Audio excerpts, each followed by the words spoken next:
New videos every day.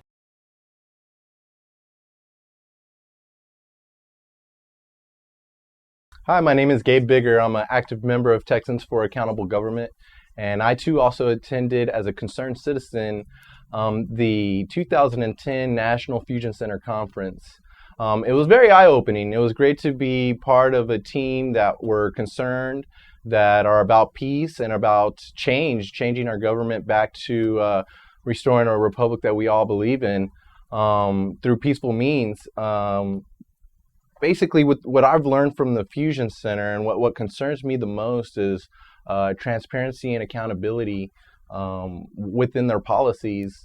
One of the major things that I'm concerned of is abuse of power and of basically being able to see these policies be more open to the public, have some kind of public oversight committees or a council member or chairman that represents the public's interest and protecting our constitutional rights. Because one thing I did learn, I did go inside the Marriott Hotel and met some of the vendors, and I learned quite a lot, especially about some of the equipment that they were using. One of the most interesting parts of my trip while I was there is I got to meet a vendor who was selling a hardware technology that was able to scan irises and also obtain fingerprints all in one.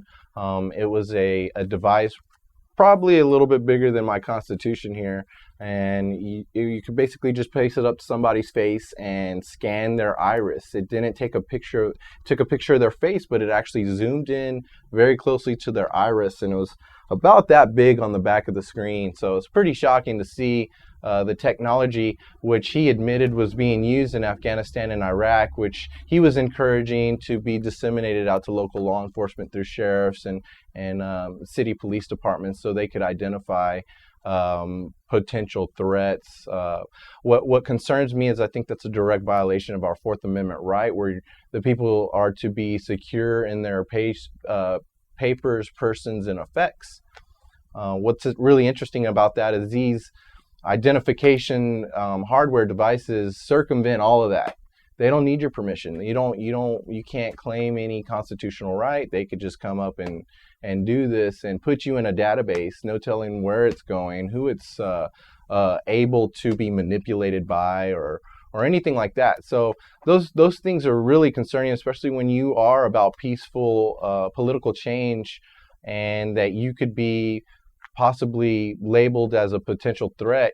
I think there's political retaliation that a lot of people should be concerned about. If you are trying to run for office and you do have ideas of, we need to totally go away from this federalistic national surveillance state, who knows who could manipulate that data and influence political race based on these secret documents or whatnot. But overall, I do want to commend the Marriott security and staff and, the vendors and all the attendees. They were all very polite within the hotel.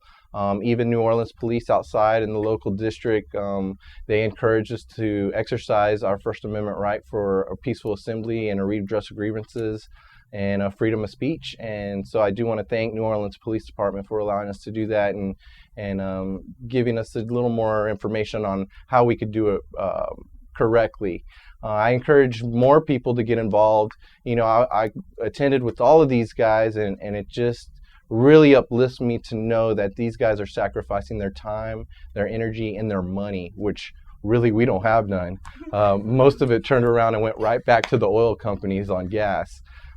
So just to know that there's a dedicated group of people fighting for our constitutional rights, I hope that you stand up, you start invoking your constitutional rights. You do not let law enforcement abuse that power and get you to surrender your God-given natural rights, and that we start to peacefully take this country back and tell these people that we don't agree with basically sacrificing our personal privacy, our biometric data in the name of nationalistic threats.